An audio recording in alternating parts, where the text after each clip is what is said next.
Black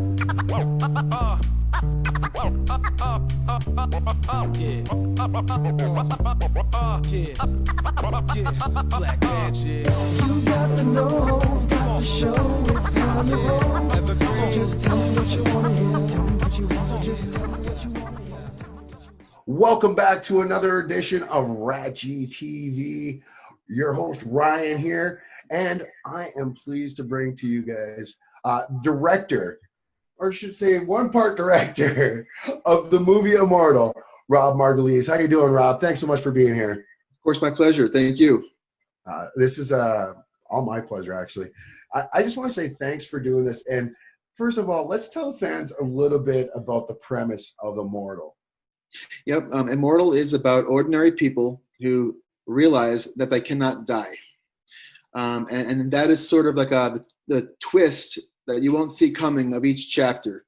Not necessarily who's going to die or who's immortal, but just how it all comes together and how these people deal with their newfound situation. Now, you talk about how this all comes together.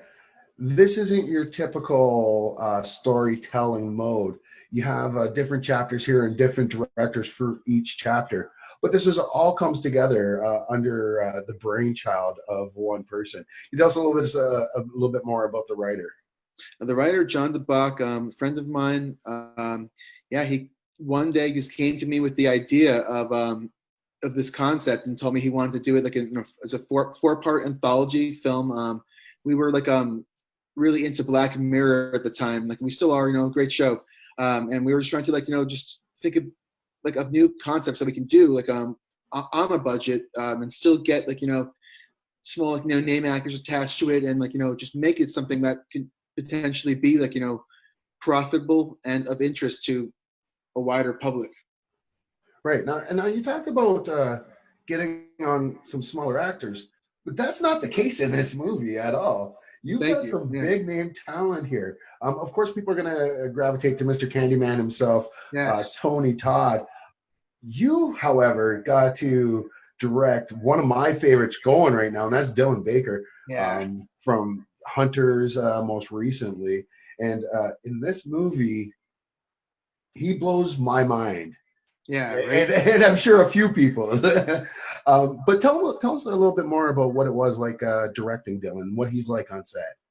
Dylan is an absolute professional. He's just not only the sweetest guy, but just the most professional guy. Just knows his lines, knows so much about the character, almost to the point where when you cast Dylan Baker, you're casting Dylan Baker, and you almost don't need to even give him an ounce of direction. He's going to direct himself, and every time he opens his mouth, it's going to be something that you want to listen to and probably learn from and adhere to. He's just and he never has any sort of authority. He's always the kind of guy just just completely grounded and aware of himself and his environment. Just a dream actor to work with. And what was it like directing relative newcomer Lindsay Mushett as well? Yeah, she beat out over 100 women for that role, and I knew within seconds it was her. It was when she was one of the first people that actually came in for the role, and I had to sit through 90 something other women after that, knowing that they were not going to top Lindsay Mushett, and she was a dream to work with as well. She's actually become a producing partner of mine on this other film that I'm directing and producing now. So you've got Lindsay, you've got Dylan. Now you've got this crazy part of a script or anthology, if you will. But when you see the script and you see the twist that happens in there, because it left me wanting more. I don't know about you, but I need to see more of that story. I need to see more of all the stories, don't get me wrong, but that one in particular. Yeah. Well, obviously when I first read it, I loved the twist of that one and all of them, my chapter and all of them. But now, I from the editing process and working on it and producing the entire thing, I've seen it over 150 times. So now, during the film festival process, it played in a bunch of festivals and everything else. And I just love watching the audience's reaction because I know it's coming. For me, it doesn't affect me anymore. So when those moments come, I just sit in the first row and look back and watch the audience gasp. Now there are 4 chapters altogether, I think it was. 4, yeah. Now, of course, putting your baby aside, do you have a favorite out of them? Yeah. Is there one that you looked at and you're like, I wanted to direct that as well? Tony's, man. Like I love that one too. Yeah. Right. And I didn't even realize that was Robin Bartlett at first. Yeah, it was Robin Bartlett. She's great, right? I mean, Helen Hunt's best friend on Mad About You. Mad About You, yeah, exactly. And it almost seems with each and every twist at the end of each chapter, it does feel like it is a setup for more. So I guess the natural question is that something that's in the work or something you've been talking about? You know, I would really love to get like my chapter, the Chelsea chapter with Dylan Baker, like into like its own TV show for sure. But that's the only one that's been talked about that it might have its own spin-off show.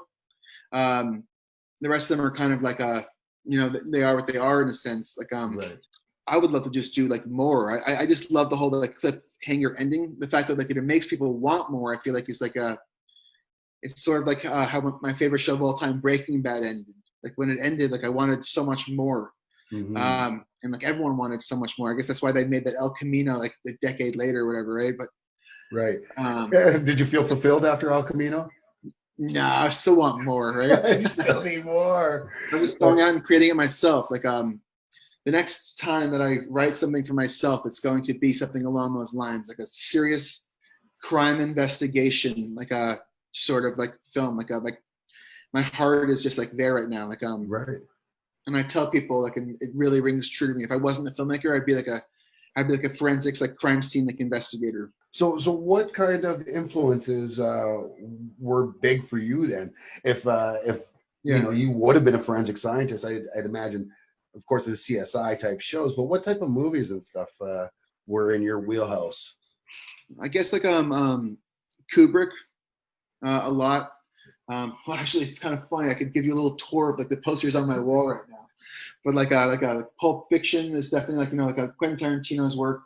I would say like, I know it's a cliched answer, but Kubrick and Tarantino are probably like the biggest, and then most contemporarily, like I would say like David Fincher as well, and that's sort of where a lot of my love for crime comes from. Is mainly Fincher's work, and not so much very much his work for films.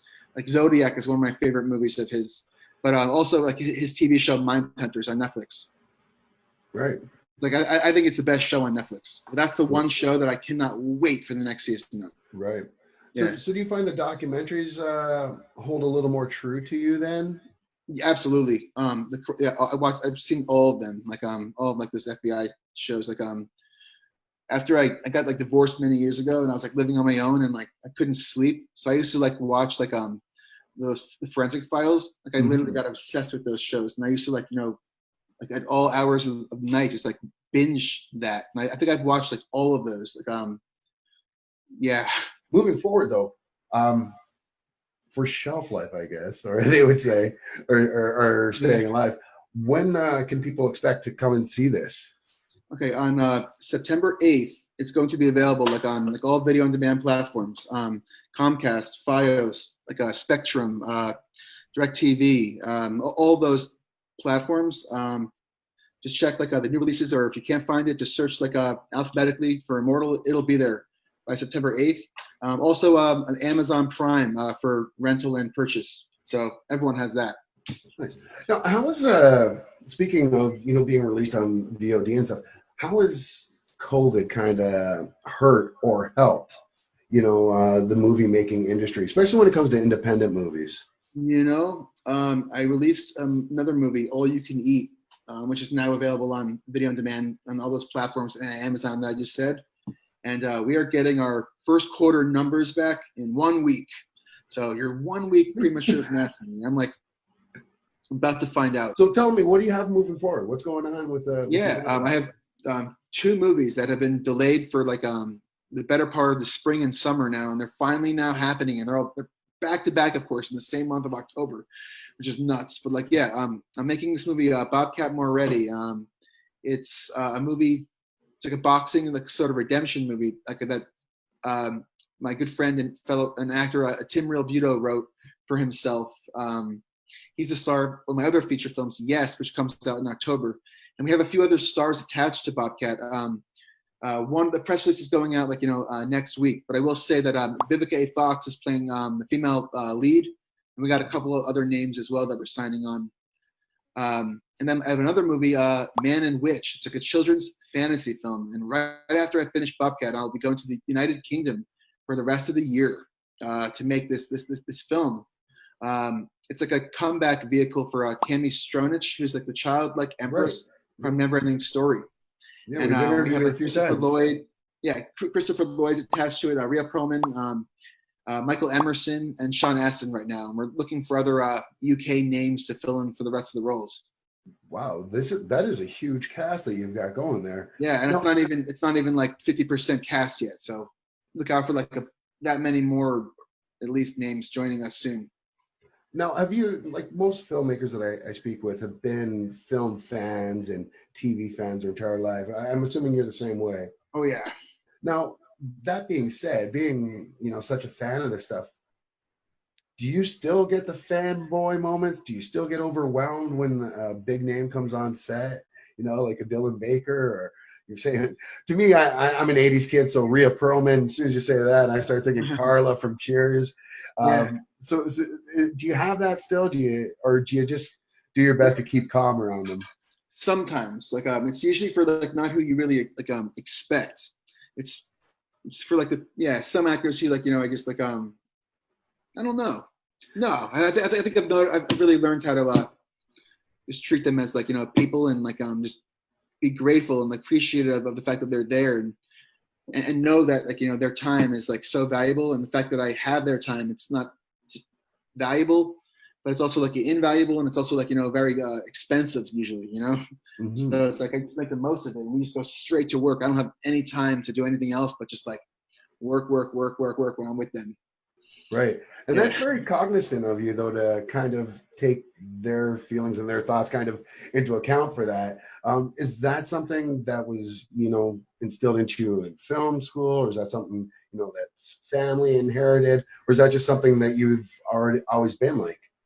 I think that I've always been like that. Yeah. To be honest with you. Definitely did not learn it in film school. Yeah. Yeah. For some of the students in the class now that are getting ready to graduate, there's a whole bunch of us that are in our final year here. What kind of words of advice could you give them trying to make it into the world now, the world of entertainment, and then also coming in a post-COVID era?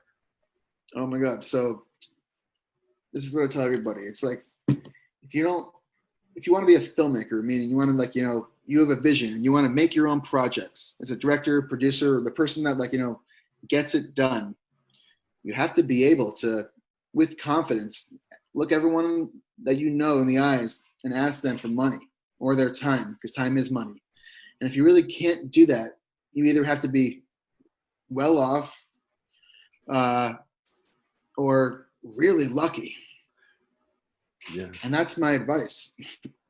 And that is it. And that's something that a lot of people don't say, or a lot of filmmakers don't say when you ask them that same question. Yeah. They don't tell you it's about getting out there and hustling and getting that money, because without the money, there is no production, and you have to be able to ask.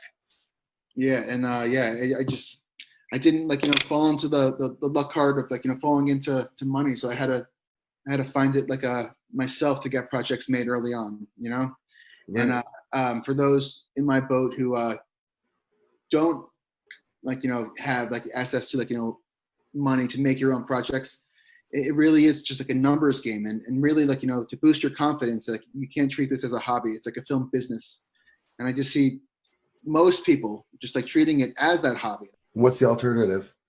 Exactly. I have children as well, and it's to all my friends who don't have children as well, or anyone out there who doesn't have children versus who has children, all you listeners out there who have children are going to love me, but that's what really makes you a man or a woman, in my opinion. That's your birthright, is when you no longer have yourself to put first, Right. And you have to think about others. Yeah. And as a dad, I can totally relate with that. I'm lucking out now. My children are near the end part where they're the last one's 16. So Okay, so yeah, you're at the end. 26. I see the end goal at this point. Yeah, I'm in the thick of it right now. I'm in the trenches. I got a 4 and a 6. Oh, yeah. You know what though? Trust me, this part is easy. I know it seems hard, but this is the easy part. It's only hard because I'm doing it myself. It's like a single father. Oh, right. So like that's what makes it harder, I think. But yeah, I mean, it's still, you're right. It's more fun than it is anything else. But I want to say this has been a lot of fun. Before we do go though, I was hoping we'd just take a quick look at the trailer there, show the folks at home what's going on here. Imagine what it would be like if you can't die. Pain is a strange thing. It's there in your body as an alarm system to tell you if there's something wrong. And when you don't eat or sleep, your days get pretty long. You just can't get your food. Try to pretend the camera's not even here. Tell me what was going through your mind the first time you heard the diagnosis. Well, I went through all the different stages of grief. With that sense of normalcy that you once shared, I had sacrificed really quickly. Why is it that we paint good guys in such infuriating clothing? Every hero with a conscience has some debilitating physical deformity or a self-confidence problem, while the evil, satanic torturers of the literary world get to wear capes of leather and drive great cars. What do you think it says about us as a society that the bad guys are always more fun? Now, for everybody's safety, you make sure you keep your hands where I can see them at all times. On your knees is fine. Be comfortable. What a great movie, top to bottom. Like I said, I love all 4 chapters, and all 4 chapters literally left me wanting to see what happened further in their stories moving ahead. And if you want to see like a comedy that I did, like that's like just like a lighthearted, like a sort of like rom-com from a guy's point of view about like a weight loss. It's called All You Can Eat, and it's also available right now. Rob, this has been an absolute blast. Thanks again so much for joining us here today. Rob Margolies, Immortal, coming out September 8th on video on demand on all those platforms there. And for Rob, this has been Ryan, another edition of RatG TV. So just tell me what you want to hear. Tell me what you want. So just tell me what you want.